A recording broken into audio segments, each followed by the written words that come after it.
আমাদের এই ম্যাথটা কি বলছে, আমাদের এখানে দেওয়া আছে কি একটা উদ্দীপক দেওয়া আছে, ঠিক আছে, একটা বৃত্ত অঙ্কন করে দেওয়া হলো। তো এখানে আমাদের বলছে যে এবি চাপের দৈর্ঘ্য কত, ঠিক আছে। আর আমাদের ইনফরমেশন দিয়ে দিয়েছে যে শূন্য এই মানে এখানে কি ও সরি এটা ও কেন্দ্র বিশিষ্ট বৃত্তে এসি সমান 12 সেন্টিমিটার। তো এসি একটা বৃত্তে এসি এই পুরোটুকু কি এসি, তাহলে এই এসি আমাদের কি ব্যাস, এটা তোমরা দেখেই চিনে ফেলছো, ঠিক আছে।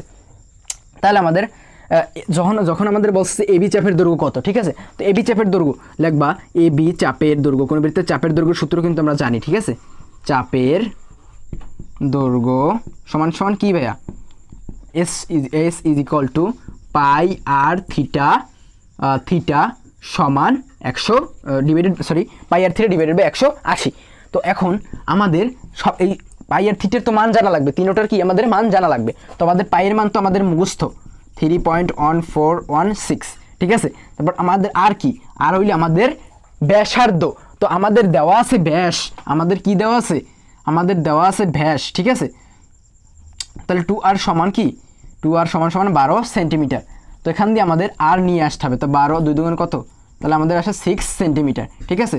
তাহলে আমরা ব্যাসার্ধ কত পেলাম বলো তো, ব্যাসার্ধ আমরা পেলাম 6, ঠিক আছে। তাহলে ব্যাসার্ধ 6 সেন্টিমিটার। আমাদের পাইয়ের মান জানা হয়ে গেল, আর এর মান জানা গেল, আমাদের থিটার মান তো জানা লাগবে। তো থিটার মান আমাদের যেহেতু বলছে এবি, তাহলে এবি চাপের দৈর্ঘ্য নির্ণয় করতে হবে, ঠিক আছে। তো আমাদের থিটার মানও কিন্তু আমাদের 60 ডিগ্রি দেওয়া আছে, তাহলে থিটা সমান কত 60 ডিগ্রি। তো এখন এই মানগুলো আমি জাস্ট এখানে বসিয়ে ক্যালকুলেশন করব, ঠিক আছে।